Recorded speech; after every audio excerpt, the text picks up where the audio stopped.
Greater Manchester Bangladeshi কমিউনিটির উদ্যোগে বিমান বাংলাদেশ এয়ারলাইন্সের ম্যানচেস্টার টু সিলেট ফ্লাইট বন্ধের প্রতিবাদ ও সিলেট বিমানবন্দরকে আন্তর্জাতিক বিমানবন্দর করার দাবিতে গত সোমবার সন্ধ্যা ৬ ঘটিকার সময় ম্যানচেস্টারের একটি স্থানীয় হলে এক প্রতিবাদ সভার আয়োজন করা হয়। প্রবীণ কমিউনিটির নেতা আব্দুল মান্নান মনাফের সভাপতিত্বে শেখ জাফর আহমেদের পরিচালনায় প্রধান অতিথি হিসেবে উপস্থিত ছিলেন ওল্ডহ্যাম কাউন্সিলের deputy leader councillor Abdul Jabbar. অন্যান্যদের মধ্যে উপস্থিত থেকে বক্তব্য রাখেন কাউন্সিলর আহমেদ আলী, সুরাবুর রহমান, গনি চৌধুরী, ওয়েস কামালি, আনসার উদ্দিন, মুক্তিযোদ্ধা সাব্বির চৌধুরী, সুফি খন্দকার, আবুল কাশেম, শেখ কামাল উদ্দিন, উবাইদুর রহমান বকুল, ধলা মিয়া, মোহাম্মদ শাহজাহান, কাজী লুৎফর রহমান, সাব্বির চৌধুরী, আব্দুল হান্নান, সৈয়দ সাদেক, অ্যাডভোকেট চান মিয়া, তাহের আলী, সৈয়দ সাদেক আহমেদ, এনামুল করিম সুমন সহ প্রমুখ।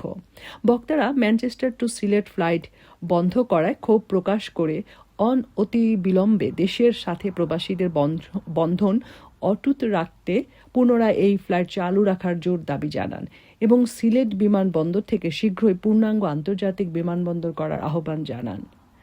ম্যানচেস্টার থেকে ইফাত মিতুল।